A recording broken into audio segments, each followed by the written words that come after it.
Exam season can be a stressful time for both the students and school staff. Have you ever thought to yourself on the run-up, have I done enough? Are they prepared? Well, today we're going to talk about intervention, what it is and how to make the most of it.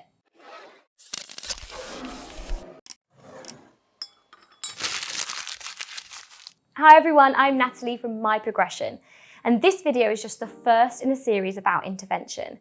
Whether you're new to education or a seasoned professional, intervention is a topic that you'll either be very familiar with or you will need to be. So today we're going to introduce you to intervention and highlight how this can be such a satisfying and important role within a school.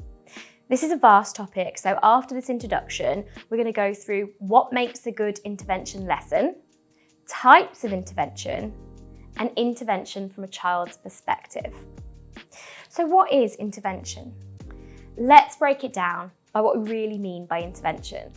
A school intervention is defined as a short-term focused teaching programme with objectives aimed at particular students or small groups of students with specific needs. Interventions are put in place to support a child with their learning. It aims to fill in the gaps that a child may have and then consolidate that learning. A pupil will be monitored closely, and the teaching within the intervention lesson delivered will be tailor-made to meet specific learning needs and address any misconceptions a pupil may have. It may also be put in place to really boost an area of learning.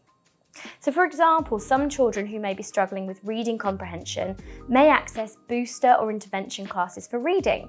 Some children may access extra math support just to consolidate and make sure that they're confident with an area such as algebra.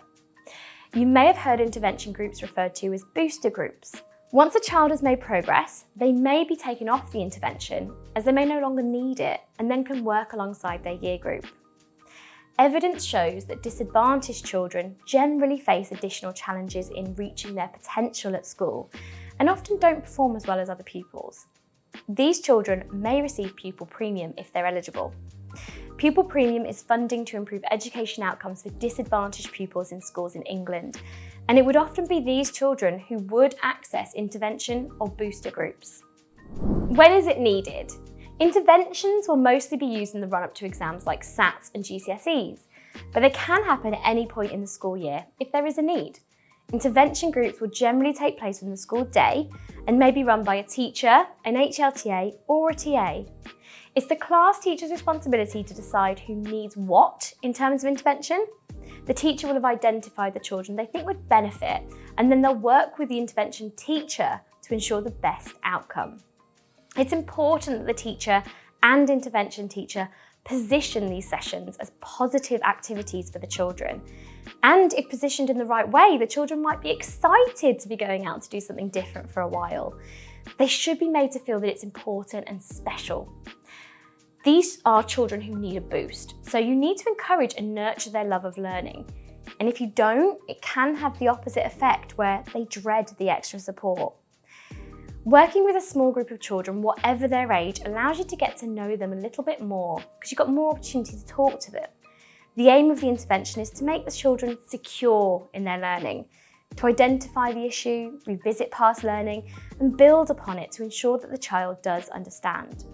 And rather than standing to deliver a session, the intervention teacher will normally sit with the children. And straight away, this is less formal and it can put them at ease. Our next video will be about delivering intervention lessons and how to make them successful. And remember to like and subscribe and click on the bell to keep hearing more from My Progression. If offered a role as an intervention teacher, please do consider it seriously. One of our My Progression contributors says that she loved this role and learned so much about her own teaching, but also learned a lot about the children she taught, which was really special. There are many interventions put in place within schools, and some are more formal, whilst others can be more informal. Some may be over a long period of time, whilst others may be short-term. Some reasons for interventions could be behavioural, collaborative, one-to-one, classroom-based, social, emotional and well-being, peer tutoring, metacognition and self-regulation, or homework. We're going to look at some of these more specifically in one of our next videos, but what you can see from this list is that intervention is not always about academic achievement. Interventions may have to meet other needs to then allow the pupil to be able to learn more successfully. So how does intervention differ to whole class teaching? As we all know, whole class teaching is working with a large group of children, with often up to 31 children in a class. Our teachers work with the whole class or the year group, and teachers differentiate the task set or differentiate by outcome. Constant use of assessment for learning helps you to get to know your children academically as well as personally. Formal and summative assessment help you paint a picture of a child's academic picture and identify areas of strength and weakness. This will then inform your teaching.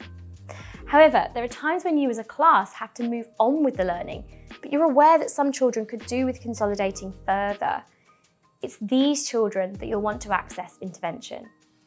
Rather than a whole class of children, intervention gives children the opportunity to receive extra support and make quick progress in a relaxed environment. This intervention may be on a one-to-one basis or a small group up to 8.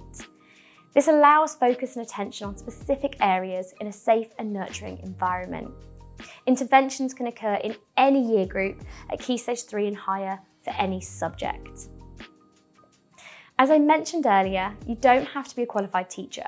HLTAs and LSAs can take on this role. If you're already working in a school and care about children and their learning, you'd be a great intervention teacher. Being able to assess a child and their needs is essential. So as you're teaching or reteaching a topic or modelling an answer, be aware of how the children are doing. You may need to adapt what you're doing to consolidate or move on the learning.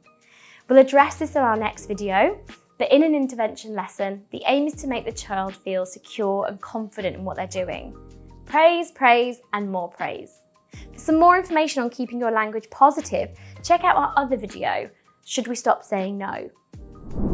Making notes and feeding back to the class teacher is essential, as the teacher can then assess the impact of the intervention in the whole class teaching. Clear communication between class teacher and the intervention teacher is key. Now, it's not often that you get the opportunity to work with small groups of children in such a focused way, and it's obviously intense, but so satisfying. Our next video will look at what makes a successful intervention lesson. We want you to be confident that you can do this role, and we would also encourage you to experience this role if the opportunity arises, as I'm sure you'll learn so much about yourself as a teacher, as well as the children that you teach. I've been Natalie from My Progression. And don't forget to check out our video on Stop Saying No. You'll find it on the end screen. And let's keep your career in motion.